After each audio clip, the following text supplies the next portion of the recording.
सुबह की gym class में ट्रैक पर रेंगते हुए जून जोर जोर से सांस ले रहा था। क्लासमेट्स का एक ग्रुप आसानी से आगे दौड़ रहा था और उस पर हंस रहा था। जल्दी चलो पुडिंग, साइडलाइन से एक लड़के ने चिल्लाकर कहा। कोच ने बेसब्री से जोर से सीटी बजाई। जून हॉल में तेजी से चला। उसके पैरों में दर्द हो रहा था, लेकिन उसने दर्द को नजरअंदाज कर दिया। क्लासरूम में घुसते हुए जैसे ही वो पीछे बैठा, उसके नीचे डेस्क चरमरा गई। उसके पीछे एक दबी हुई हंसी सुनाई दी। उसे लगा जैसे फर्नीचर भी उसका मजाक उड़ा रहा हो। वो तनाव में आ गया। एक आवाज फुसफुसाई और फिर उसकी पीठ पर पेन से हल्का सा प्रहार हुआ। जून धीरे से मुड़ा। अंबर, जो फर्स्ट ईयर की सबसे पॉपुलर लड़की थी, एक प्यारी सी मुस्कान के साथ उसके पीछे बैठी थी। वो आगे की ओर झुकी और एक मुड़ा हुआ नोट आगे बढ़ा दिया। क्लेयर की तरफ से वो फुसफुसाई। जून की नजरें अंबर से होते हुए उस डेस्क तक गई जहां क्लेयर, उसकी बचपन की दोस्त, सावधानी से उसकी नजरें चुराते हुए बैठी थी। एक पल के लिए उसका दिल खुश हो गया। क्लेयर उससे बात करने की कोशिश कर रही थी। उन्हें सच में बात किए हुए बहुत समय हो गया था। जून ने उम्मीद और उलझन के साथ नोट ले लिया। अंबर ने आंख मारी और हौसला बढ़ाते हुए सिर हिलाया जैसे कह रही हो, जाओ इसे पढ़ो। साफ काली स्याही से लिखा हुआ था। क्लेयर की लिखावट में ये शब्द थे। लंच के समय साइंस बिल्डिंग के पीछे मुझसे मिलो। साथ ही एक स्माइली फेस भी था जिससे उसकी धड़कनें तेज हो गई। वो उससे मिलना चाहती थी। शायद उसे उनकी पुरानी दोस्ती याद आ गई थी और जो कुछ भी हुआ था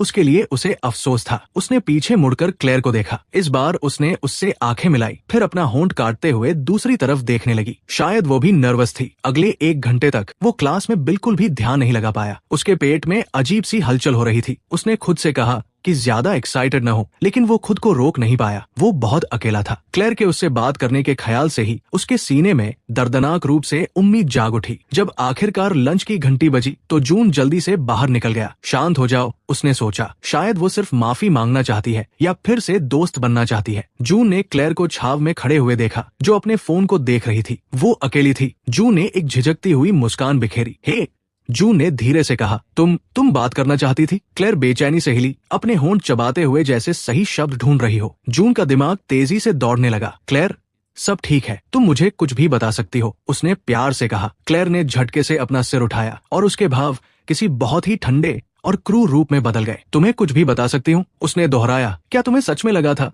कि मैं तुम्हें यहाँ कुछ कॉन्फेस करने या किसी और बात के लिए बुलाऊंगी? जून सुन्न रह गया। उसकी उम्मीद की गर्माहट पल भर में कड़वी ठंड में बदल गई। तुमने गलत सोचा। मैंने तुम्हें यहाँ इसलिए बुलाया है क्योंकि मैं चाहती हूँ कि तुम रुक जाओ। मुझे घूरना बंद करो। किसी दयनीय पिल्ले की तरह मेरा पीछा करना बंद करो। अब हम दोस्त नहीं हैं।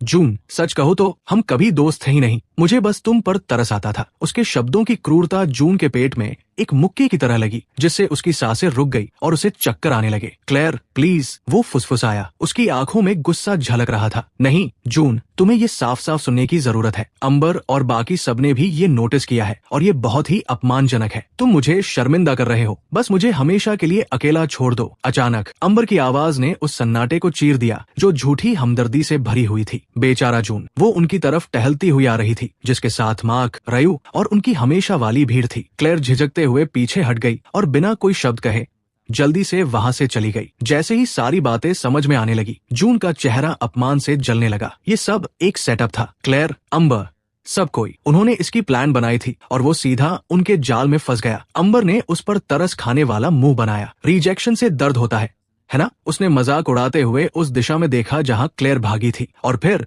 क्रूरता से मुस्कुराई। चिंता मत करो, हम अभी भी तुम्हारे दोस्त रहेंगे। मार्क आगे की ओर झुका। उसके भाव गंभीर हो गए। हाँ, और चूंकि हम दोस्त हैं तो तुम्हें मुझे कुछ कैश उधार देने में कोई परेशानी नहीं होगी, है ना? उनकी हंसी जून के चारों ओर गूंजने लगी, जो तेज और बेरहम थी। उसी पल पास से एक हल्की सी आवाज सुनाई दी, उसे अकेला छोड़ दो। अंबर और बाकी सब उस आवाज की तरफ मुड़े। पास ही एमिली खड़ी थी। वो जून की ग्रेड की एक दुबलिपतली और शांत लड़की थी। एमिली ने अपने हाथ आपस में मले। बस रुक जाओ, उसने कहा, ये सही नहीं है। वो ग्रुप कुछ पल के लिए शांत हो गया। फिर अंबर ने बदतमीजी से जवाब दिया। एमिली को बीच में न पड़ने की चेतावनी दी और कहा कि वे सिर्फ मजाक कर रहे थे। एमिली का चेहरा पीला पड़ गया, लेकिन वो मजबूती से अपनी जगह पर खड़ी रही और पूछा कि ये कैसे मजेदार था जब वे साफ तौर पर उसे चोट पहुंचा रहे थे। रयू ने एमिली की तरफ एक डरावना कदम बढ़ाया। भाग जा यहाँ से चूहिया, जब तक कि तू न चाहे कि अगला मजा हम तेरे साथ ले। उसकी वजह से एमिली का इस सब में घसीटे जाने का ख्याल बहुत भयानक था। आखिरकार उसे अपनी आवाज मिल ही गई। एमिली, ऐसा मत करो। उसने ये सोचकर कहना शुरू किया कि उसे भागने के लिए कहेगा, लेकिन मार्क ने उसे छाती पर जोर से धक्का दिया, जिससे वो पीछे की ओर दीवार से जा टकराया। जून की पीठ में दर्द की लहर दौड़ गई। एमिली चिल्लाई और सहज रूप से आगे बढ़ने लगी। मार्क गुस्से से उसकी तरफ मुड़ा, लेकिन तभी दूर से लंच खत्म होने की घंटी बज उठी। अंबर की एक दोस्त ने पुकारा, टीचर आ रहे हैं। अंबर ने अपनी जीभ चटकाई, जो साफ तौर पर चिढ़ी हुई लग रही थी। उसने जून को आखिरी बार एक ठंडी नजर से देखा। फिर मिलेंगे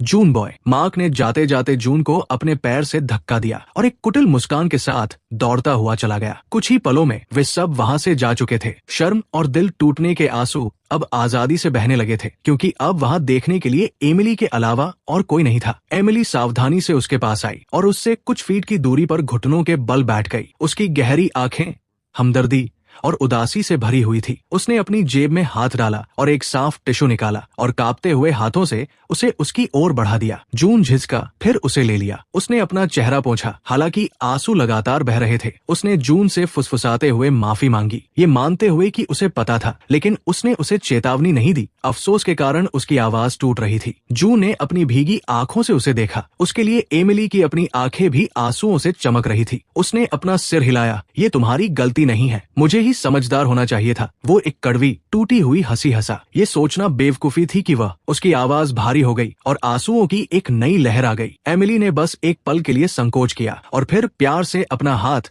उसके कंधे पर रख दिया। उम्मीद करना बेवकूफी नहीं थी, वो बड़बड़ाई, वे क्रूर थे और तुम इसके हकदार नहीं थे। उसने काफी लंबे समय से अपने लिए इतनी दयालुता नहीं सुनी थी। खुद को संभालने की कोशिश करते हुए जून ऊपर की ओर उठा, लेकिन उसके पैर कांप रहे थे। एमिली ने तुरंत ये नोटिस कर लिया। उसने धीरे से उसकी बाह पकड़ी और उसे तब तक संभाले रखा जब तक कि उसका बैलेंस नहीं बन गया। उसका स्पर्श सावधान और तसल्ली देने वाला था। उसने उसे एक कांपती हुई आभारी मुस्कान दी। मेरे लिए खड़े होने के लिए थैंक यू। एमिली ने अपनी नजरें नीचे कर ली और फुसफुसाते हुए कहा कि वो बस ऐसे ही खड़े रहकर ये सब नहीं देख सकती थी। वे एक साथ बिल्डिंग के पीछे से बाहर निकले और फिर हॉलवे में अपने अपने रास्ते चले गए। एमिली ने उसे एक छोटी सी हौसला बढ़ाने वाली मुस्कान दी। क्लेयर के धोखे और अंबर की क्रूरता की चुभन अभी भी ताजा थी, लेकिन एमिली की दयालुता सुकून देने वाली थी। जब छुट्टी की आखिरी घंटी बजी तो जून जल्दी से कैंपस से निकल गया और सूरज डूबते ही घर पहुंच गया। वो चुपचाप अंदर गया। उसने किचन में झांका। फ्रिज पर चुंबक से एक नोट चिपका हुआ था, देर तक काम कर रही हूँ, डिनर माइक्रोवेव में है। मॉम, जाहिर है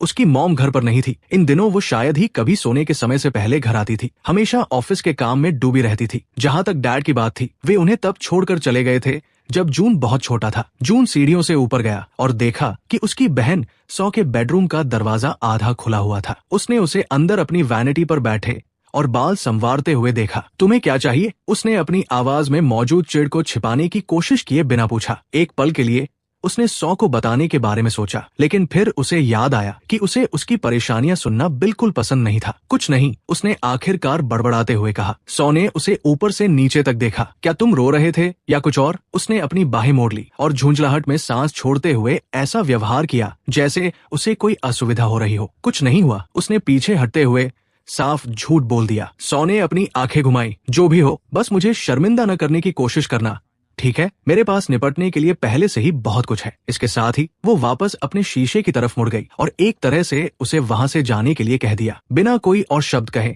जून अपने कमरे में लौट आया और दरवाजा बंद कर लिया। ये एकमात्र ऐसी जगह थी जहां वो खुद को थोड़ा बहुत सुरक्षित महसूस करता था। उसकी नजर उसके डेस्क पर गई, जहां उसकी स्केच बुक खुली पड़ी थी। कल रात वह एक सुपर हीरो की ड्राइंग बना रहा था। एक गठीले शरीर वाला योद्धा जो गोलियों को बेअसर कर सकता था और कारों को उठा सकता था। वो अक्सर ऐसी ताकत होने और किसी शक्तिशाली इंसान के रूप में होने की कल्पना करता था, लेकिन सच्चाई यह थी कि वो बस वही था, एक अधिक वजन वाला अकेला 17 साल का लड़का जो बिना सांस फूले नीचे तक नहीं चल सकता था। उसने बदलने की, एक्सरसाइज करने और खुद को मजबूत बनाने की कोशिश की थी, लेकिन उसका शरीर हमेशा उसे धोखा दे जाता था। यहाँ तक कि एक आधा पुशअप भी उसे 15 मिनट तक कांपने और हाफने पर मजबूर कर देता था। उसकी नजर उसके बगल में बिस्तर पर पड़े उसके फोन पर पड़ी। उसने उसे झट से उठा लिया, शायद अपने पास मौजूद कुछ सोशल मीडिया एप्स चेक करने के लिए। ऐसा नहीं था कि उसे किसी मैसेज की उम्मीद थी। जैसे ही स्क्रीन की लाइट जली, किसी अनजान चीज ने उसका ध्यान खींचा। एक आइकन जिसे वो पहचानता नहीं था उसकी होम स्क्रीन के बीचों बीच बैठा था। उसका नाम गेटवॉकर था। उसने यकीनन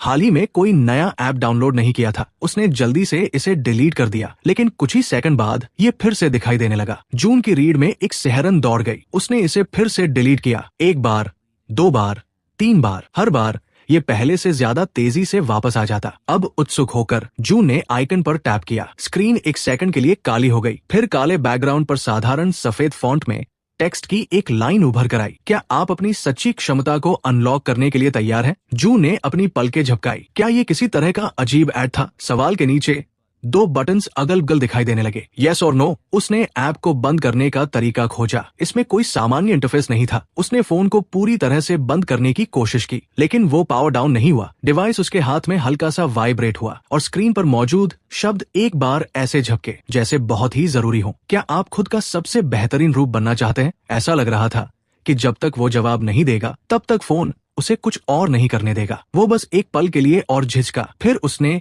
यस पर टैप कर दिया। फोन से एक चकाचौंध करने वाली सफेद रोशनी निकली, इतनी तेज कि जून चीख पड़ा और उसने उसे बिस्तर पर गिरा दिया। फिर उतनी ही तेजी से चमक कम हो गई। जब उसकी आंखों को देखने की आदत हुई तो उसका दिल लगभग रुक ही गया था। वो अब अपने बेडरूम में नहीं था। हर दिशा में शुद्ध सफेद रंग का एक अंतहीन फैलाव था। कोई छत या आसमान नहीं था, बस रोशनी और धुंधले सफेद रंग की एक अनंत जगह थी। हेलो, उसने पुकारा। उसके सामने हवा में टेक्स्ट झिलमिलाते हुए सामने आया। इसमें लिखा था, वेलकम जून, चैलेंज 1, 2 गुना ग्रेविटी में 2 किलोमीटर चलो। इससे पहले कि वो उन शब्दों को पूरी तरह से समझ पाता, जून दर्द से चीख पड़ा, क्योंकि एक अदृश्य शक्ति ने अचानक उसे नीचे की तरफ दबा दिया। 2 गुना ग्रेविटी, चैलेंज के टेक्स्ट ने कहा था। ये असंभव है, उसने घबराते हुए सोचा। वो इतने दबाव में कैसे चल पाएगा? घंटों बीतते हुए महसूस हुए, जबकि वो वही लेटा रहा, अपना सिर उठाने में भी असमर्थ था। धीरे धीरे बेताबी से जून ने जमीन को खरोंचा और अपने कांपते हुए शरीर को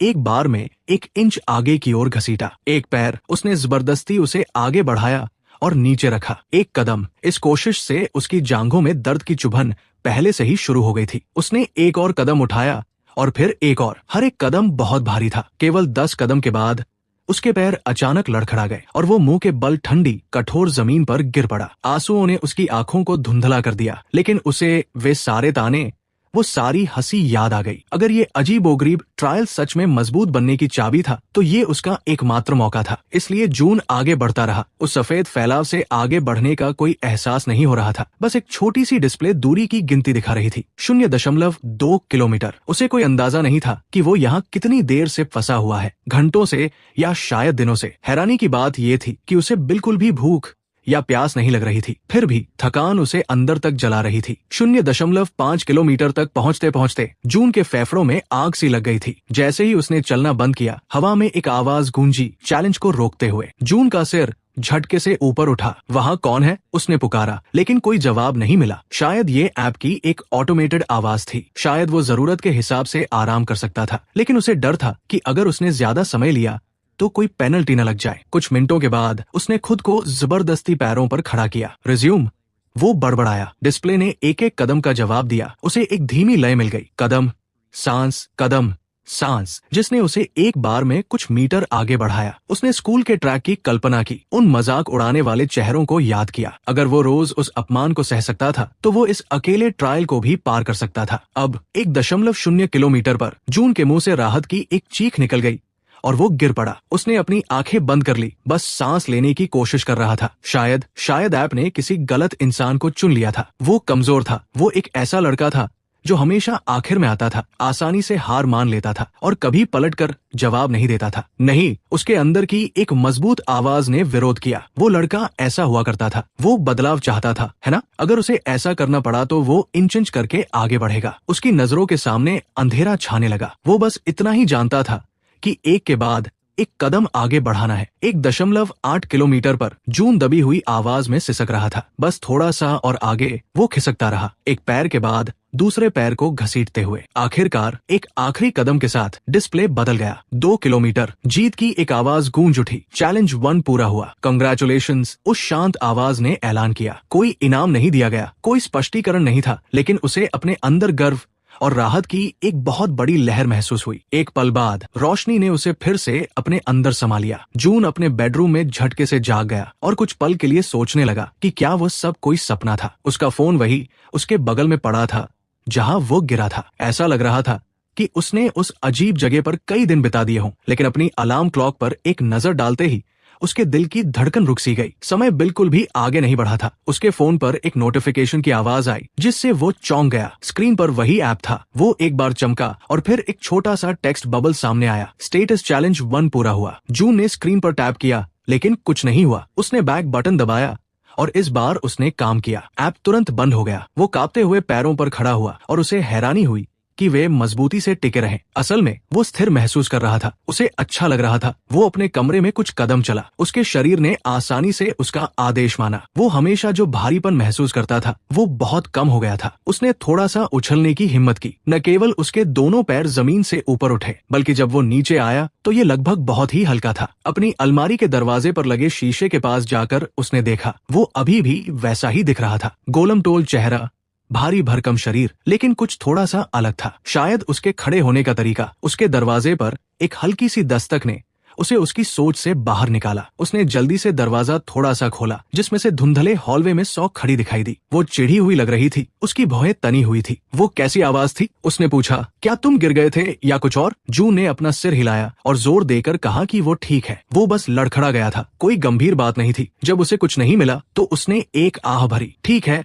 आवाज कम करो, मैं पढ़ाई करने की कोशिश कर रही हूँ। वो मुड़ने ही वाली थी कि फिर रुक गई। उसकी आवाज पहले से ज्यादा नरम थी और उसने पहले जो हुआ था उसके बारे में बात की। जून को अपने पेट में ऐंठन महसूस हुई। क्या वो माफी मांगने वाली थी? सौ ने अपना मुंह खोला और फिर बंद कर लिया। अंत में उसने बस अपना सिर हिलाया। कोई बात नहीं, गुड नाइट। वो बिना कोई और बात कहे अपने कमरे की ओर चली गई। उसके अंदर का एक हिस्सा चाहता था कि काश उसने वो बात पूरी की होती और इतनी कठोर होने के लिए माफी मांगी होती, लेकिन ये बस एक ख्याली पुलाव था। जून वापस शीशे के पास लौट आया। बाहर से देखने वाले को वो लगभग वैसा ही दिखता। बड़े बदलाव अंदर से हुए थे। वो इसे महसूस कर सकता था। अगर चैलेंज 1 ने उसके लिए ये सब किया था तो वो जल्द से जल्द और ज्यादा कोशिश करना चाहता था। सोमवार का दिन आ गया और वो स्कूल के अंदर चला। उसके पैर आसानी से चल रहे थे। बिना किसी परेशानी के चलने में उसे बहुत अच्छा लग रहा था। उसने हमेशा की तरह होने वाली दबी हंसी या धक्कों के लिए खुद को तैयार कर लिया था। लेकिन जब तक वो अपने लॉकर तक नहीं पहुंचा तब तक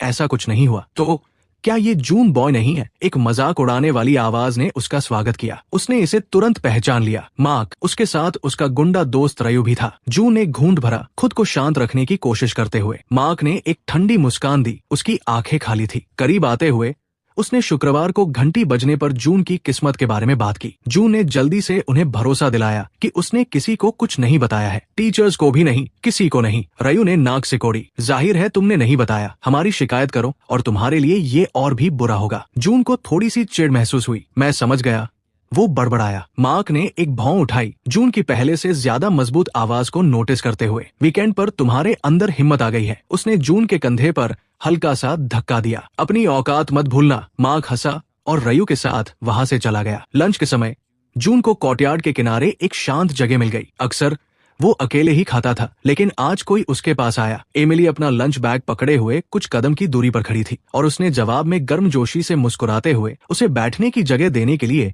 बेंच पर खिसक कर जगह बनाई। 1 मिनट के लिए उन्होंने एक आरामदायक सन्नाटे में खाना खाया। उसे एहसास हुआ कि एमिली भी आमतौर पर खुद तक ही सीमित रहती थी। शायद उसके भी कोई करीबी दोस्त नहीं थे। तुम कैसे हो? उसने पूछा। उन सब के बाद मेरा मतलब है, उसने जवाब दिया कि वो ठीक है। कम से कम शुक्रवार से तो बेहतर ही है। एमिली ने अपना होंठ काटा। अगर वे कुछ करने की कोशिश करते हैं तो शायद तुम्हें किसी टीचर के पास जाना चाहिए। उसकी आवाज में भरोसे की कमी थी। वे दोनों जानते थे कि टीचर्स शायद ही कभी बुलिंग को रोकते थे और शिकायत करने से स्थिति और भी खराब हो सकती थी। जू ने जोर देकर कहा कि वो इसे संभाल लेगा। घंटी बजी और लंच खत्म हो गया। जैसे ही वे खड़े हुए, जू ने अपनी हिम्मत जुटाई और कहा, एमिली, शुक्रवार के बारे में तुमने जो किया उसके लिए थैंक यू। मैं इसे कभी नहीं भूलूंगा। उसने उसकी तरफ ऊपर देखा। उसकी भूरी आंखें बड़ी बड़ी थी और उसने एक शर्मीली मुस्कान दी। दोस्त इसीलिए तो होते हैं, है ना? दोस्त शब्द ने उसे धूप से भी ज्यादा गर्माहट दी। उसने हामी में सिर हिलाया। दोपहर 3 बजे जब स्कूल की छुट्टी हुई तो जून ने जल्दी से बाहर निकलने की कोशिश की। उसने लगभग सोच ही लिया था कि वो उनसे बच गया है। तभी एक मजबूत हाथ ने पीछे से उसके कॉलर को कसकर पकड़ लिया। कहीं जा रहे हो? रयू ने गुर्राते हुए जून को पीछे की तरफ खींचा। जून लड़खड़ाया और मार्क भी वही था। ज्यादातर स्टूडेंट्स इस जगह से जा चुके थे। वे जून को कैफेटेरिया के पास पड़े एक बड़े से डंपस्टर के पीछे खींच ले गए, जो लोगों की नजरों से दूर एक सुनसान जगह थी। रयू ने अपनी उंगलियां चटकाई। तुम्हारी छोटी सी गर्लफ्रेंड एक टीचर को यहाँ ले आई थी। हम लगभग पकड़े ही गए थे। जून का मुंह सूख गया। मैं कसम खाता हूँ कि मैंने उसे ऐसा करने के लिए नहीं कहा था। उसने कोशिश की, लेकिन माँ का मुक्का तेजी से बाहर निकला और जून के सिर से कुछ इंच की दूरी पर दीवार पर जा लगा। हम तुम्हें एक सबक सिखाने वाले हैं, मोटे, तुम्हें और उस दूसरों के मामलों में दखल देने वाली लड़की दोनों को। अगर उसने अपना चेहरा दिखाया तो जून की आंखें फटी की फटी रह गई। उसने गुस्से में उनसे एमिली को इस सब से दूर रखने के लिए कहा। उसका इससे कोई लेना देना नहीं है। तभी उसके पेट पर एक जोरदार मुक्का लगा, जिसने उसकी गुजारिश को बीच में ही काट दिया। जून दर्द से दोहरा हो गया और हांफने लगा। रयू आगे आया और उसने जून को बालों से पकड़ लिया और उसे दर्दनाक तरीके से सीधा खड़ा कर दिया। रयू ने कुटिलता से मुस्कुराते हुए उसके गाल पर एक जोरदार थप्पड़ जड़ दिया। फिर उसने उसे जमीन पर फेंक दिया। जून एक धम की आवाज के साथ कंक्रीट पर जा गिरा। फिर से नहीं, ये फिर से हो रहा है। उसका दिमाग चिल्ला उठा। उसने महसूस किया कि मार्क का पैर उसकी जांघ पर लगा है और उसके बाद उसकी कमर पर एक और लात पड़ी। वो कराह उठा। उसकी पसलियों में दर्द भड़क उठा। तुम्हें लगता है कि तुम अब मजबूत हो गए हो, है ना? तुम ऐसे नहीं हो। अचानक एक आवाज गूंजी, अरे रुक जाओ। ये एमिली थी। उसके लिए डर के मारे जून का पेट ऐंठ गया। उसकी चेतावनी के बावजूद वो यकीनन उसके पीछे आई होगी। मार्क ने चिढ़ते हुए उसकी ओर देखा। तुम फिर आ गई? एमिली ने उनसे दूर हटने के लिए चिल्लाते हुए कहा। उसकी आवाज कांप रही थी। मुझे लगा था कि हमने तुम्हें चेतावनी दी थी, छोटी चूहिया। तुम हीरो बनना चाहती हो? वो आगे बढ़ा और एमिली स्वाभाविक रूप से पीछे हट गई। उसे बहुत देर से एहसास हुआ कि उसने खुद को किस खतरे में डाल लिया है। रयू को एमिली की तरफ बढ़ते देख जून के अंदर गुस्सा और घबराहट भड़क उठी। वो उन्हें उसे चोट नहीं पहुंचाने दे सकता था। अपने दर्द को नजरअंदाज करते हुए जून जबरदस्ती आधा उठ खड़ा हुआ। उसे अकेला छोड़ दो, वो चिल्लाया। माँ के हाथ ने जून की गर्दन को पीछे से जकड़ लिया और उसे वापस जमीन पर धकेल दिया। एमिली ने बेतहाशा चिल्लाते हुए कहा, मैं पुलिस को कॉल कर रही हूँ। वो अपने फोन को टटोलने लगी। इससे पहले कि वो कुछ कर पाती, रयू ने झपट्टा मारा और उससे फोन छीन लिया। उसने उसे एक तरफ उछाल दिया जहाँ वह एक डंपस्टर के नीचे जा गिरा। एमिली के मुंह से निराशा की एक हल्की सी चीख निकल गई। रयू ने उसकी कलाई को कसकर पकड़ लिया। शायद हमें तुम्हें भी एक ऐसा ही निशान देना चाहिए, है ना? क्योंकि तुम्हें दूसरों के मामले में दखल देना पसंद है। एमिली की आंखों में आंसू छलक आए। हालांकि उसने खुद को भीख मांगने से रोकने के लिए अपना होंठ काट लिया। जून ने संघर्ष किया। उसके डर पर एक भयानक गुस्सा हावी हो गया था। वे उसकी वजह से उसे चोट पहुंचाने वाले थे। उसने माँ के पेट में जोर से अपनी कोहनी मारी। इस अचानक हुए हमले से माँ कराह उठा। जोश से भरे हुए जून ने रयू पर एमिली को छोड़ने के लिए दहाड़ लगाई, जिससे रयू इतना चौंक गया कि उसने उसे छोड़ दिया। तू साले! रयू ने अपना बैलेंस वापस पाते हुए गाली दी और उसने जून पर एक कसकर मुक्का मारा। ये जून के जबड़े पर जोर से लगा। जून के सिर में भयंकर दर्द की लहर दौड़ गई। किसी तरह उसने अपना होश बनाए रखा। एमिली भागकर जून के पास आई और उसे उठाने में मदद करने लगी। मार्क अब संभल चुका था और गुस्से से लाल पीला हो रहा था। बहुत खेल लिया, उसने रयू पर गुर्राते हुए कहा। इसे पकड़ो। रयू ने जून को पीछे से पकड़ लिया और जून की बाहों को पीछे की तरफ जकड़ लिया। मार्क उसके सामने खड़ा हो गया, जो गुस्से से जोर जोर से सांस ले रहा था। एमिली थोड़ा आगे बढ़ी। प्लीज ऐसा मत करो, उसने गिड़गिड़ाते हुए कहा। उसकी पलकों पर आंसू थे। तुम सच में उसे चोट पहुंचाओगे, यही तो हमारा इरादा है, मार्क ने पलटकर जवाब दिया। उसने अपना मुक्का पीछे खींचा। इस बार उसका निशाना जून का चेहरा था। अचानक ऐसा लगा जैसे समय धीमा हो गया हो, जैसे उसके दृढ़ निश्चय के जवाब में उसकी जेब गर्म हो गई। जून का फोन बहुत तेजी से वाइब्रेट होने लगा। मार्क और रयू दोनों ने जून की जीन्स से निकलने वाली एक हल्की सी चमक पर ध्यान दिया। जून को तुरंत समझ आ गया कि ये क्या था। एक बेताब सी हरकत में उसने अपना पैर झटका और किसी तरह फोन को अपनी जेब से बाहर निकालने में कामयाब हो गया। स्क्रीन पर एक प्रॉम्प्ट चमका, चैलेंज नंबर 2, क्या आप तैयार हैं? इसके लिए उसकी मंजूरी की जरूरत थी। यस, जून पूरी ताकत से चिल्लाया। जून के चारों ओर की दुनिया में सफेद रोशनी फूट पड़ी और पलक झपकते ही जून वहां से गायब हो गया। जैसे ही जून दोबारा प्रकट हुआ, वो एक ठंडी धातु की जमीन पर घुटनों के बल जोर से गिरा। ऐसा लग रहा था कि वो किसी बड़े इंडस्ट्रियल स्पेस में है।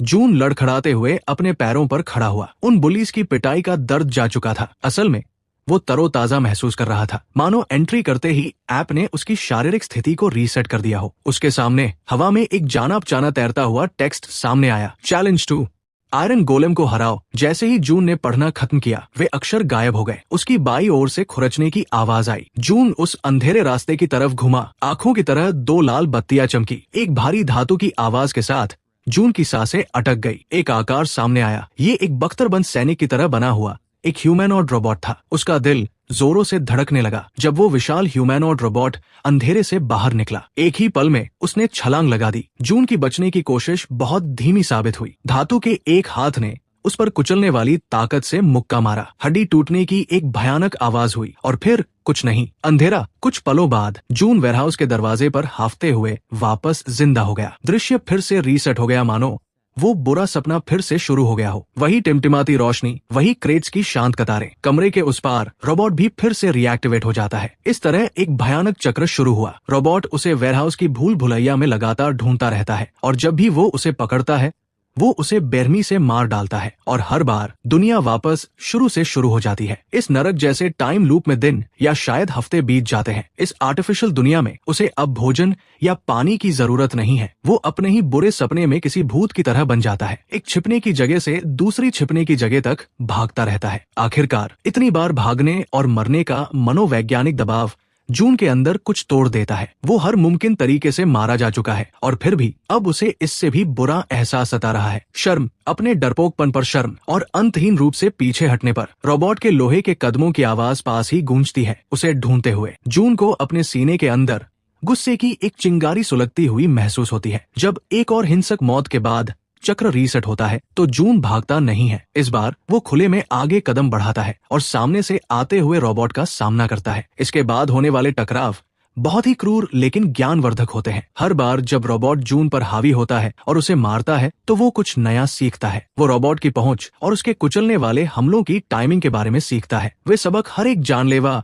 हमले के साथ उसके अंदर अंकित हो जाते हैं। हर बार जिंदा होने के बाद जून पहले से थोड़ा कम नाजुक होकर वापस आता है। शुरुआती कुछ बार जब वो रोबोट के हमलों को रोकने की कोशिश करता है तो उसके हाथ किसी टहनी की तरह टूट जाते हैं, लेकिन जैसे जैसे वो बार बार जिंदा होता है उसकी हड्डियां और मजबूत होती जाती है। जल्द ही वो अपना बचाव करने के लिए अपने हाथ उठा सकता है और हड्डियां टूटने के बजाय उसे सिर्फ गहरी चोटें आती है। उसकी त्वचा सख्त हो जाती है, यहाँ तक कि उसकी इंद्रियां भी तेज हो जाती है। जो एकतरफा कत्लेआम के रूप में शुरू हुआ था वो अब एक भयानक ट्रेनिंग रेजिमेंट में बदल रहा है। एक निर्णायक प्रयास में जून सब कुछ एक साथ समझ लेता है। जैसे ही रोबोट उसकी तरफ बढ़ता है वो शांत रहता है और अपने कदमों को वैसे ही एडजस्ट करता है जैसे उसने सीखा है। जब लोहे का वो दैत्य अपना मुक्का मारता है तो जून बस कुछ इंच की दूरी से एक तरफ खिसक जाता है। वो अपनी कोहनी को रोबोट के हाथ के जोड़ में दे मारता है। इस हमले से धातु थोड़ी सी पिचक जाती है। रोबोट जो कुछ पल के लिए अपना बैलेंस खो बैठता है फिर से हमला करने के लिए घूमता है, लेकिन जून अनगिनत मौतों से मिली तेजी के साथ पहले ही आगे बढ़ चुका होता है। वो अगले वार से बचने के लिए नीचे झुकता है और उछलकर रोबोट की पीठ पर सवार हो जाता है। एक भयानक चीख के साथ वो उस मशीन के सिर के चारों ओर अपने हाथ कस लेता है। रोबोट उछलता है और छटपटाता है। जून को एक कंक्रीट के खंभे पर दे मारता है, लेकिन वो लोहे जैसी पकड़ के साथ उसे पकड़े रहता है। रोबोट की गर्दन टूटते ही धातु के फटने की एक भयानक आवाज होती है। अपने आखिरी झटके में रोबोट जमीन पर गिर पड़ा। उसका सिर जून के गुस्से से टूटकर अलग हो चुका था। इस अचानक छाए सन्नाटे में हाफते हुए उसे एक नोटिफिकेशन मिलता है कि ट्रेनर को हरा दिया गया है। वो लड़खड़ाते हुए पीछे हटता है। उसकी नजरें उस टूटे हुए रोबोट पर टिकी है जिसने उसे इतनी बार मारा था। लड़ाई खत्म हो गई है, लेकिन कुछ अजीब था। कई मिनटों के बाद भी कुछ नहीं हुआ। वो अभी भी वहाँ अकेला खड़ा था। उसे एक डरावनी सच्चाई का एहसास हुआ। सिस्टम ने साफ तौर पर कहा था कि उसे आयरन गोलेम को हराना है, फिर भी नोटिफिकेशन ने ट्रेनर की हार का ऐलान किया था। जून ने अभी ठीक से सांस भी नहीं ली थी कि एक नए झटके ने जमीन को हिला दिया। वेयरहाउस के दूसरे छोर पर एक बहुत बड़ा स्लाइडिंग डोर खुलने लगता है। उसके पार अंधेरा है। तभी दो विशाल अंबर रंग की बत्तियां जल उठती है। उस काले खालीपन से एक विशाल आयरन गोलेम कदम बाहर रखता है। अगर पिछला रोबोट एक बुलडोजर था तो ये पैरों पर खड़ी एक पूरी इमारत है। उसके हाथ पेड़ के तनों जितने मोटे हैं और उसके हाथ इतने बड़े हैं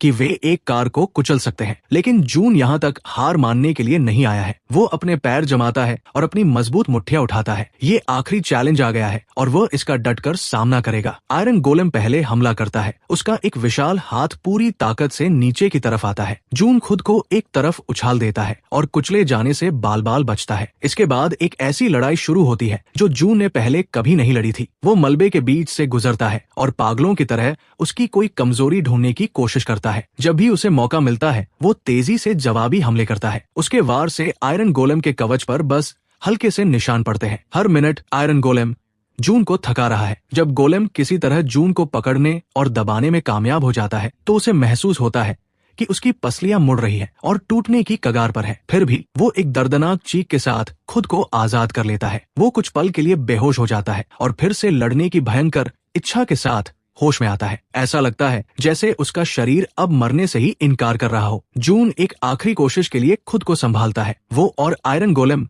दोनों ही लड़ाई शुरू होने के समय की तुलना में धीमी गति से आगे बढ़ रहे हैं। गोलेम को काफी नुकसान पहुंचा है। जून खुद भी बुरी तरह घायल है, लेकिन वो अभी भी खड़ा हो सकता है। एक गहरे दृढ़ निश्चय को जगाते हुए वो अपने टूटे हुए शरीर को उस विशाल दुश्मन की ओर सीधे दौड़ने के लिए मजबूर करता है। आयरन गोलेम का विशाल हाथ उसके सिर के बस कुछ इंच ऊपर से गुजरता है और वो बाल बाल बच जाता है। जून गोलेम के पैरों तक पहुंच जाता है। एक भयानक दहाड़ के साथ वो अपने कंधे को एक हथौड़े की तरह उस राक्षस के पहले से ही घायल घुटने पर दे मारता है। इस टक्कर से आखिरकार वो हासिल हो जाता है जो सैकड़ों मुक्के नहीं कर पाए थे। एक कान फोड़ देने वाली आवाज के साथ आयरन गोलेम का पैर मुड़ जाता है। वो दैत्य अपना बैलेंस खो देता है।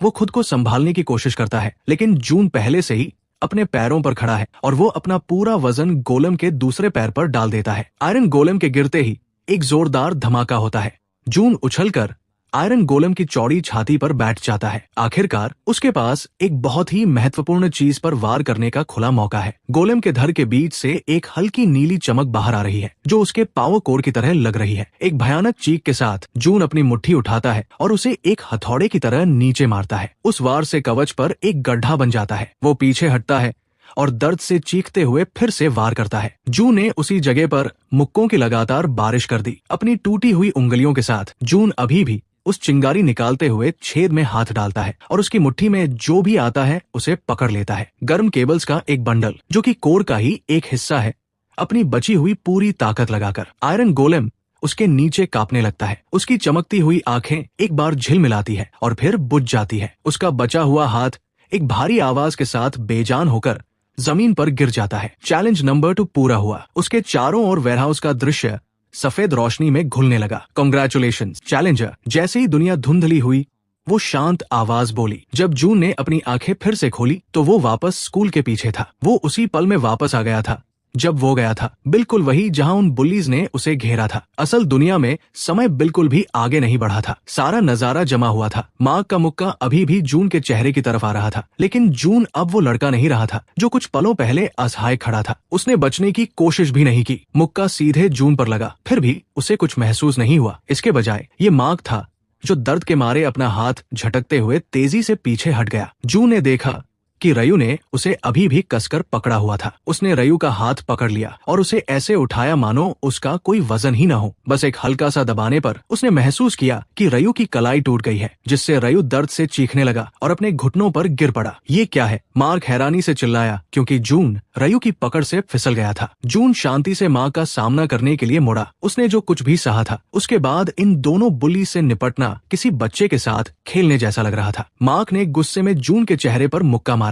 जून ने बस मार्क के मुक्के को बीच में ही पकड़ लिया। मार्क चिल्ला पड़ा क्योंकि उसका हाथ अजीब तरीके से मुड़ गया था और जून की पकड़ के नीचे उसकी हड्डियां चटक रही थी। मार्क ने बेतहाशा अपना हाथ खींचने की कोशिश की, लेकिन जून ने उसे और जोर से दबाया जब तक कि मार्क दर्द से चीखने नहीं लगा। दर्द होता है ना? जून ने ठंडेपन से कहा और मार्क को एक हाथ से पीछे धकेल दिया। मार्क ईंट की दीवार से जा टकराया और कराहते हुए जमीन पर गिर पड़ा। रयू एक पल के लिए अपनी टूटी हुई कलाई को भूलकर फिर से जून की ओर झपटा। जून आसानी से एक तरफ हट गया, रयू को गले से पकड़ लिया और उसे आसानी से जमीन से ऊपर उठा लिया। रयू छटपटाने लगा। उसकी आंखें डर से फटी हुई थी। मैंने तुम्हें चेतावनी दी थी, जून ने धीरे से कहा और अपनी पकड़ को बस इतना कड़ा किया कि रयू डर जाए और फिर उसे एक तरफ फेंक दिया। मार्क संघर्ष करते हुए वापस अपने पैरों पर खड़ा हुआ। वो गुस्से में था और डरा हुआ था। उसने एक पॉकेट नाइफ निकाला और कांपते हुए हाथों से उसे खोला। तुम्हें इसकी कीमत चुकानी पड़ेगी, मार्क चिल्लाया और जून की तरफ दौड़ा। आखिरी पल में उसने मार्क की कलाई पकड़ ली और उसे तेजी से मरोड़ दिया। फिर जून ने अपनी हथेली से मार्क की छाती पर वार किया। मार्क जमीन पर पड़ा हाफने लगा और उसकी आंखों में आंसू भर गए। रयू डरा हुआ जून को घूर रहा था और हिल भी नहीं पा रहा था। जून ने चाकू उठाया,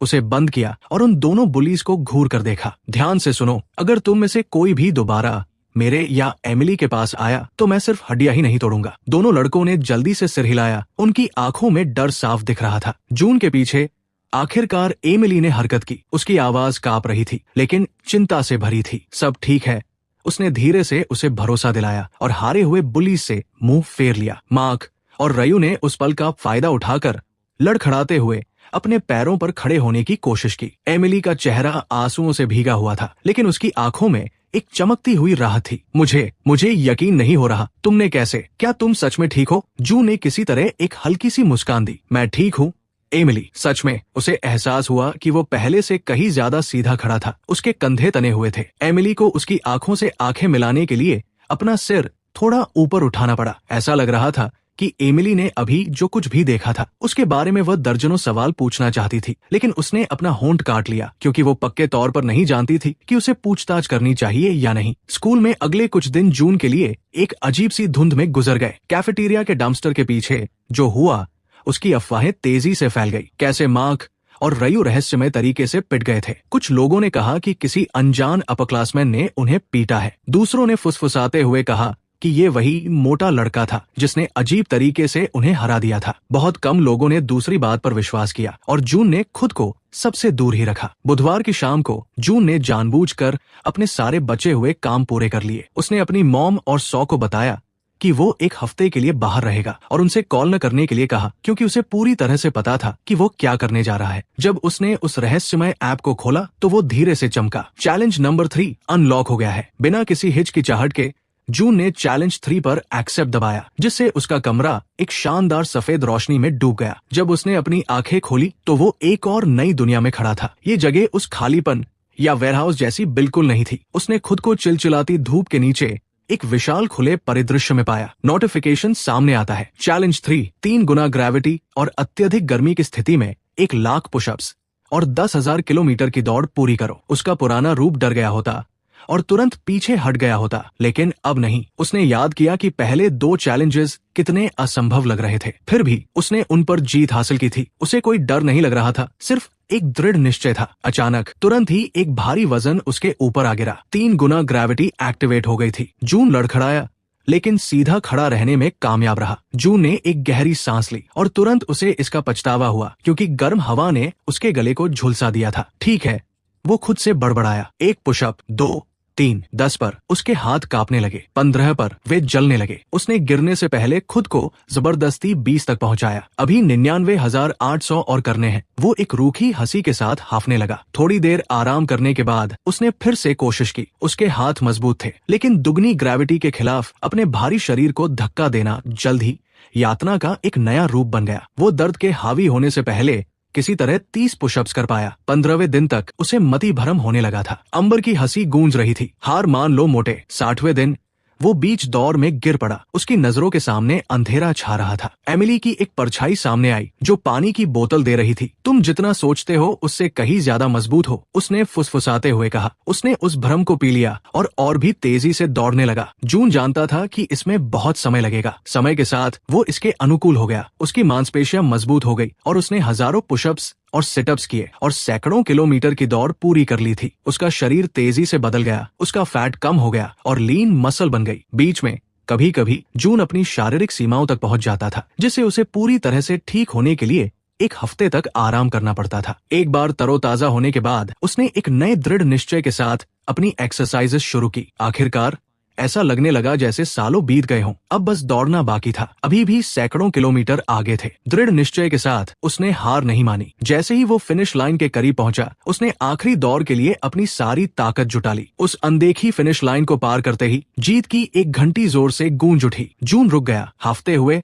और जीत के साथ। आखिरकार चैलेंज पूरा हो गया था। एक नोटिफिकेशन सामने आता है। चैलेंज नंबर 3 पूरा हुआ। उसने ये कर दिखाया था। सारे टास्क पूरे हो गए। वो गर्म जमीन पर घुटनों के बल गिर पड़ा। जब रोशनी एक चकाचौंध करने वाली चमक में बदल गई तो उसने अपनी आंखें बंद कर ली और इसे अपने ऊपर छाने दिया। वो खुद को वापस अपने बेडरूम में पाता है। उसे बहुत पसीना आ रहा था, इसलिए उसने अपनी टी-शर्ट उतार दी। धीरे धीरे जून अपने पैरों पर खड़ा हुआ। उसने फुल लेंथ शीशे में खुद को देखा। जो परछाई उसने देखी उसने उसकी सांसें रोक दी। अपनी पूरी ऊंचाई पर खड़े होकर उसका शरीर इतना छरहरा और गठीला हो गया था जिसे सिर्फ एक एथलेटिक कहा जा सकता था। उसकी जॉलाइन तीखी और मर्दाना थी, यहाँ तक कि उसकी आंखें भी बदली हुई लग रही थी। उसके दरवाजे पर अचानक हुई दस्तक ने उसे उसके ख्यालों से बाहर निकाला। जून, ये सौ थी, क्या तुम वापस आ गए हो? अपनी बहन को देखने के ख्याल से जून भावनाओं में बह गया। उसने बहुत लंबे समय से उसे ठीक से नहीं देखा था। खैर, वो अब देखने ही वाली थी। जून ने जवाब दिया कि वो जाग गया है, ये महसूस करते हुए कि उसकी आवाज भारी और ज्यादा स्थिर लग रही थी। दरवाजा खुला। सौ ने इजाजत का इंतजार नहीं किया, वो ऐसा शायद ही कभी करती थी। उसने अंदर कदम रखा, एक हाथ में फोन था और उसकी आंखें आखिरकार उसे देखने के लिए ऊपर उठीं। समय मानो रुक सा गया था। सौ का मुंह सचमुच खुला का खुला रह गया। उसने तेजी से अपनी पलकें झपकाई, जैसे उसे यकीन हो कि वो गलत देख रही है। उसका भाई। उसने एक हल्की सी, लगभग शर्माती हुई मुस्कान दी। गुड मॉर्निंग सौ। वो बस घूरती रही। उसकी नजरें उसके चेहरे से नीचे उस गठिले पेट की झलक तक गई और फिर वापस उसके चेहरे पर आ गई। ऐसा लग रहा था मानो उसका दिमाग ये मान ही नहीं पा रहा था कि ये उसका भाई है। कैसे? ये क्या? वो हकलाने लगी। उसके गालों पर शर्मिंदगी की लालिमा छा गई। मैंने वर्कआउट शुरू करने का फैसला किया था, जून ने हल्के फुल्के अंदाज में कहा, इस तरह पेश आते हुए जैसे ये कोई बड़ी बात न हो। खैर, वो और कह भी क्या सकता था। वो आगे बढ़ा और सो स्वाभाविक रूप से पीछे हट गई। वो अभी भी चौड़ी आंखों से देखती हुई दरवाजे की चौखट से टकरा गई। वर्कआउट? उसने धीरे से दोहराया। उसकी नजर उसके पीछे गई। तुम्हें पता है, एक्सरसाइज। मेरे पास कुछ मोटिवेशन था, उसने कहा। उस आखिरी शब्द में लोहे जैसी एक शक्ति थी जिसने सौ को चौंका दिया। उसने अपना मुंह खोला, शायद माफी मांगने या आगे सवाल पूछने के लिए, लेकिन कोई आवाज नहीं निकली। इसके बजाय उसकी आंखें नीची हो गई। उसके चेहरे पर शर्म और पछतावा साफ दिख रहा था। मुझे जाना होगा, उसने बुदबुदाते हुए कहा, और वो उससे नजरें नहीं मिला पा रही थी। वो उल्टे पांव घूमी और लगभग भाग ही गई। जून ने चैन की सांस ली। उसे असहज करने में कोई खुशी नहीं मिली, लेकिन उसका मन भी उसके पीछे भागने का नहीं किया। उनके रिश्ते को फिर से बनने में समय लगेगा। अगर कभी बना तो उसे कुछ साल पहले के अपने कुछ पुराने कपड़े याद आए। उसने उन्हें पहन लिया। फिर उसने अपना स्कूल बैग उठाया और बाहर निकल गया। हर एक कदम नया और फुर्तीला महसूस हो रहा था। स्कूल के दरवाजे के पास पहुंचते हुए उसे एक घबराहट भरी खुशी महसूस हुई। क्लास से पहले कोर्टयार्ड इधर उधर घूमते स्टूडेंट से भरा हुआ था। जून सिर ऊंचा करके और सीधे पोस्चर के साथ अंदर चला। लगभग तुरंत ही उसने महसूस किया कि सबकी नजरें उसकी तरफ मुड़ रही हैं। पहले कुछ लोग और फिर फुसफुसाहटों की एक बढ़ती हुई लहर सुनाई देने लगी। वो कौन है? उसने एक लड़की को अपनी दोस्त से फुसफुसाते हुए सुना। क्या वो नया है? एक दूसरी आवाज बड़बड़ाई। जूनियर लड़कियों का एक ग्रुप तो उसे खुलेआम घूर रहा था। एक लड़की तो शर्म से लाल हो गई जब जून ने अनजाने में उससे आंखें मिलाई। वो अपने लॉकर की ओर जाने वाले मुख्य रास्ते पर मुड़ गया। बास्केटबॉल टीम के दो लड़के लॉकर्स पर टिके हुए थे और जैसे ही जून पास आया वे अनजाने में ही एक तरफ हट गए। जैसे ही उसने अपना लॉकर बंद किया, वो पीछे से आए किसी शख्स से लगभग टकरा ही गया। एक हल्की सी सांस की आवाज के साथ वो पलटा और उसने खुद को एमिली के आमने सामने पाया। उसने उलझन में उसकी तरफ देखा। एक्सक्यूज मी, मुझे माफ करना, मैं ढूंढ रही थी, उसने शुरू किया, क्योंकि शुरुआत में वो उसे पहचान नहीं पाई थी। फिर उसकी आंखें फटी की फटी रह गई। जून, वो फुसफुसाई। जिस तरह से उसने उसका नाम लिया, उससे उसका दिल पिघल गया। सब में से उसे उसके रिएक्शन की सबसे ज्यादा परवाह थी। उसे अचानक शर्म आ गई और वो अपनी गर्दन के पीछे रगड़ने लगा। हे एमिली! एमिली अचानक आगे बढ़ी और उसे कसकर गले लगा लिया। मैं बहुत परेशान थी, तुम स्कूल नहीं आए और कई दिनों तक टेक्स्ट का जवाब ही नहीं दिया, उसने कहा। जून ने पलकें झपकाई, फिर जवाब में अपनी बाहों को उसके चारों ओर लपेट लिया। आई एम सॉरी, वो बड़बड़ाया। एमिली थोड़ा पीछे हटी और अब वो शर्म से बुरी तरह लाल हो रही थी, क्योंकि उसे एहसास हुआ कि वो स्कूल के बीचों बीच एक बहुत ही छरहरे और गठीले जून को गले लगा रही थी और वो शर्मिंदा थी। आई एम सॉरी, बात बस इतनी है कि तुम इतने। जून धीरे से हंसा।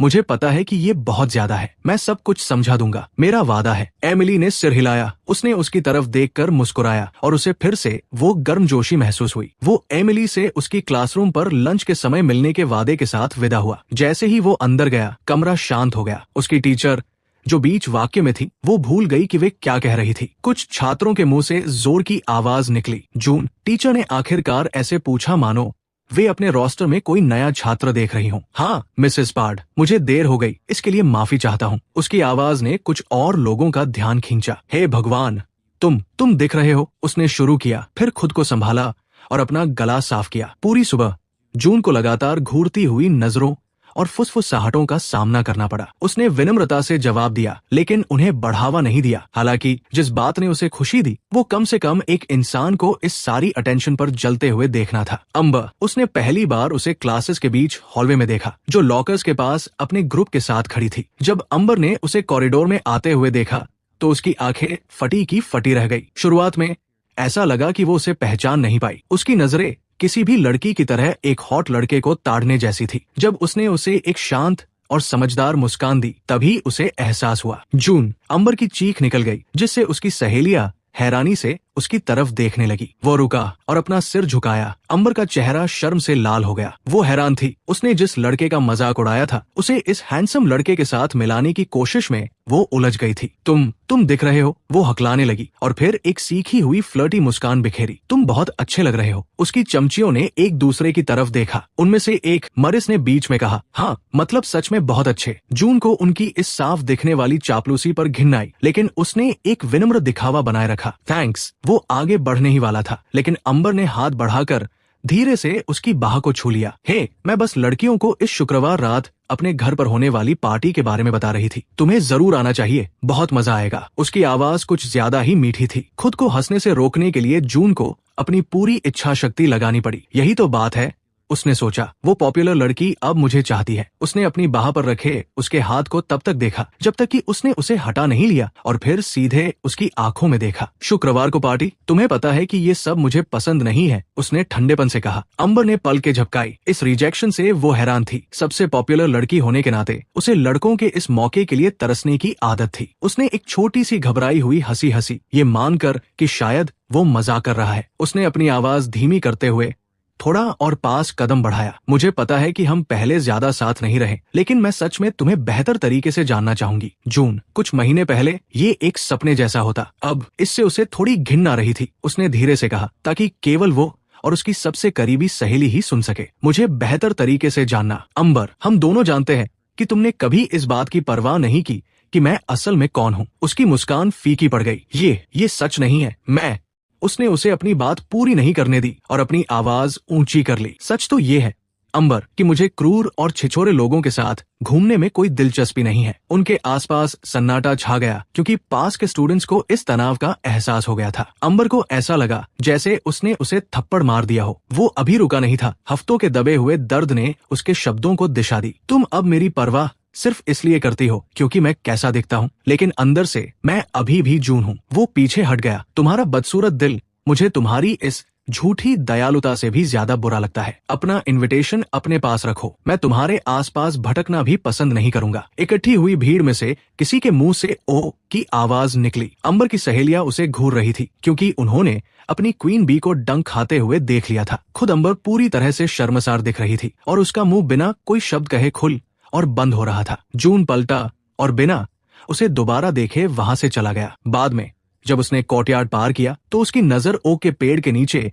एक जानी पहचानी बेंच पर पड़ी। क्लेयर वहां अकेली बैठी थी और घबराहट में अपने फोन के साथ खेल रही थी। क्लेयर ने जून को तुरंत देख लिया, मानो वो उसी का इंतजार कर रही थी। वो जल्दी से सीधी होकर बैठ गई और कुछ बोलने के लिए अपना मुंह खोला, लेकिन जून ने उसकी तरफ देखा तक नहीं। वो चलता रहा। रुको जून, क्लेयर ने आवाज दी। उसकी आवाज में बेचैनी थी। उसने उसकी आस्तीन पकड़ ली, बेताबी से उसे रोकने की कोशिश करते हुए। जून ने झटके से अपनी बाह छुड़ा ली और मुड़कर उसे ऐसी ठंडी नजरों से देखा कि वो पीछे हट गई। मुझे मत छुओ, हम दोस्त नहीं हैं। तुमने साफ कर दिया था कि तुम मुझसे कोई मतलब नहीं रखना चाहती जब मैं तुम्हारी परफेक्ट छवि में फिट नहीं बैठता था। क्लेयर की आंखें फटी की फटी रह गई। उसके चेहरे पर दर्द और हैरानी साफ दिख रही थी। उसने कुछ कहने की कोशिश की, लेकिन जून ने उसकी बात को बीच में ही काट दिया। रहने दो क्लेयर, जाकर मुझे न पहचानने का नाटक करो। तुम इसी में सबसे अच्छी हो। क्लेयर की आंखें फटी की फटी रह गई। उसके चेहरे पर दर्द और हैरानी साफ दिख रही थी। प्लीज जून, वो फुसफुसाई। मेरे पास कोई रास्ता नहीं था। अम्बर और बाकी सब, उन्होंने मुझ पर दबाव डाला। उन्होंने कहा कि अगर मैंने उनका साथ नहीं दिया तो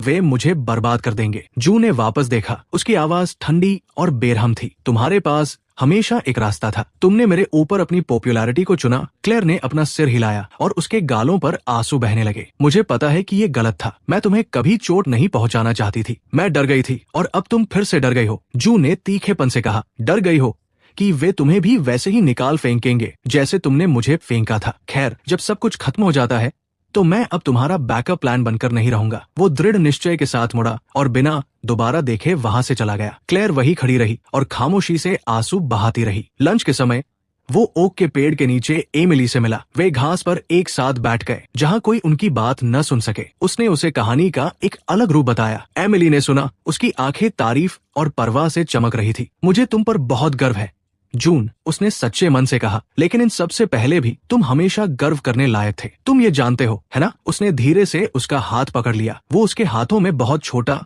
और मुलायम लग रहा था। जब मुझे जरूरत थी तब तुम वहां थी। मेरे लिए यही सब कुछ है। एमिली ने उनकी उलझी हुई उंगलियों को देखा और फिर वापस उसकी आंखों में देखने लगी। इतने करीब झुकते हुए उसे एहसास हुआ कि उसके होंठ थोड़े खुले हुए थे। इससे पहले कि वो ज्यादा सोच पाता, जून आगे झुका और उसने उसके माथे पर एक प्यार भरा चुंबन दिया, क्योंकि वो अभी होठों पर चूमने के लिए ज्यादा आश्वस्त नहीं था। ये एक प्यार भरा इशारा था जिसने उसे अपनी आंखें बंद करने और सुकून से मुस्कुराने पर मजबूर कर दिया। दिन के अंत तक जब वो सिर ऊंचा किए एमिली के साथ स्कूल से बाहर निकला तो उसने सोचा कि उसकी पुरानी जिंदगी का अध्याय सच में बंद हो चुका है। लेकिन जिंदगी की कुछ और ही योजनाएं थी। जैसे ही वो और एमिली एक प्यार भरे गले लगने के बाद अलग हुए, जून को अपनी जेब में एक जानी पहचानी और अजीब सी वाइब्रेशन के साथ अपने फोन के बजने का एहसास हुआ। इसे बाहर निकालते हुए उसने स्क्रीन पर चमकते हुए आइकन को देखा। एक नया मैसेज उसका इंतजार कर रहा था। स्टेज 2 एडवेंचर मोड अनलॉक हो गया है। स्क्रीन अब सफेद नहीं बल्कि एक डरावनी लाल रोशनी के साथ धड़क रही थी। एक वार्निंग सामने आई, क्या आप आगे बढ़ना चाहते हैं? उस पल